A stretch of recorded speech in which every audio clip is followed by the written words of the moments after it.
जय माता दी। मेरे सभी प्यारे दोस्तों, मैं लक्ष्मी शर्मा बड़ों को चरण स्पर्श, छोटों को प्यार और बराबर वालों को दिल से नमस्कार करती हूँ। आज मैं सुनाऊंगी ज्येष्ठ मास की 6वां अध्याय और इस अध्याय में भी आप सभी सुनेंगे रंभा व्रत वर्णन की महात्म्य। ज्येष्ठ मास में प्रतिदिन महात्म्य सुनने के लिए हमारे चैनल को जरूर सब्सक्राइब करें। पार्वती जी कहने लगी कि हे प्रभु, इस व्रत का पूर्ण फल क्या है। और किसी ने पहले त्रेता युग के पूर्ण होने पर किसी जगह धूर्जटी नाम का एक ब्राह्मण था। वह ब्राह्मणों के कुल में पूजित, धनी और अनेक बंधुओं से युक्त था, परंतु संतानहीन होने से दुखी होकर महान नियम में स्थित होकर अनेक व्रत तथा दानों को करता था। इस प्रकार व्रत आदि करते हुए बहुत समय के पश्चात उसको एक मनोहर कन्या उत्पन्न हुई।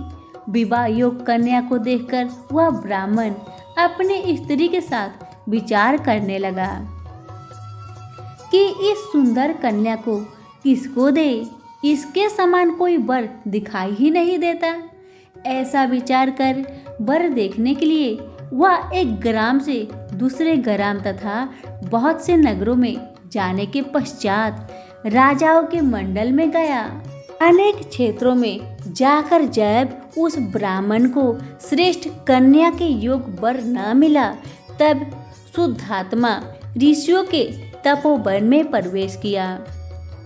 वह फिर कौशिक ऋषि के आश्रम में एक श्रेष्ठ ब्राह्मण को देखा।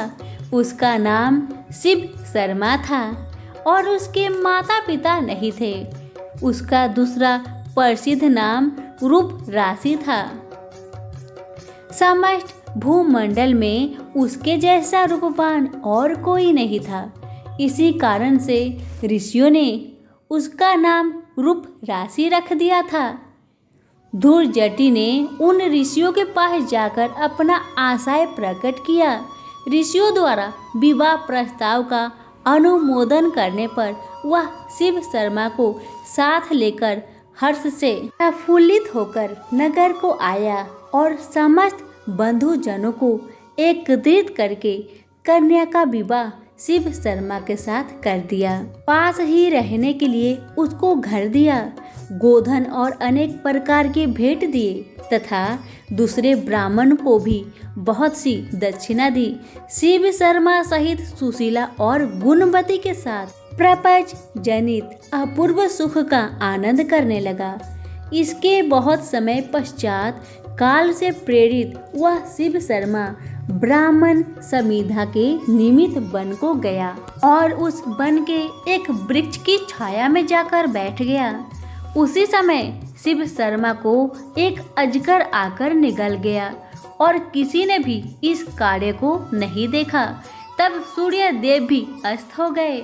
सूर्य अस्त होने के पश्चात सास, ससुर और स्त्री ने सेवकों को साथ लेकर मशाल जलाकर वन के समस्त स्थानों को देखा और सारी रात्रि खोज होती रही तथा सूर्योदय होने पर भी जब शिव शर्मा नहीं मिला तो वे निराश और दुखी होकर अपने घर को चले आए। पतिव्रता गुणवती अपने माता पिता के घर में शोकाकुल होकर रहने लगी और नित्य देवता के पूजन में रत रहती थी। किसी दिन देव युग से वहां पर नारद जी आ गए। गुणवती ने विधिवत नारद जी का पूजन किया और बारंबार उनको प्रणाम करने लगी। इससे प्रसन्न आत्मा नारद जी ने गुणवती को व्रत का उपदेश दिए। नारद जी कहने लगे कि हे भद्रे, तुम ज्येष्ठ मास में पवित्र रंभा व्रत को करो और विधान भक्ति स्वरूप देव का पूजन करो तथा हे अंधे, अनन्य मन से जीवन प्रयत्न इस व्रत को करो। हे ब्राह्मण, नारद जी बोले कि तुम इस व्रत के प्रभाव से विष्णु भगवान को पति रूप में पाकर अस्थाई पद को प्राप्त होगी।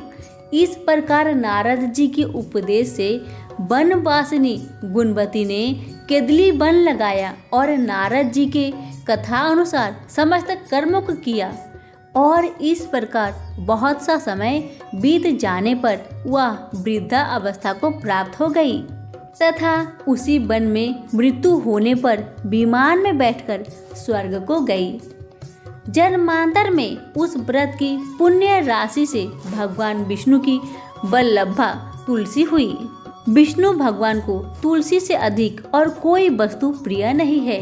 हे ब्राह्मणों, इस व्रत को श्री शिव जी की आज्ञा से पार्वती जी ने किया और इसी व्रत के प्रभाव से पार्वती जी श्री शिव जी को अति प्रिय हुई।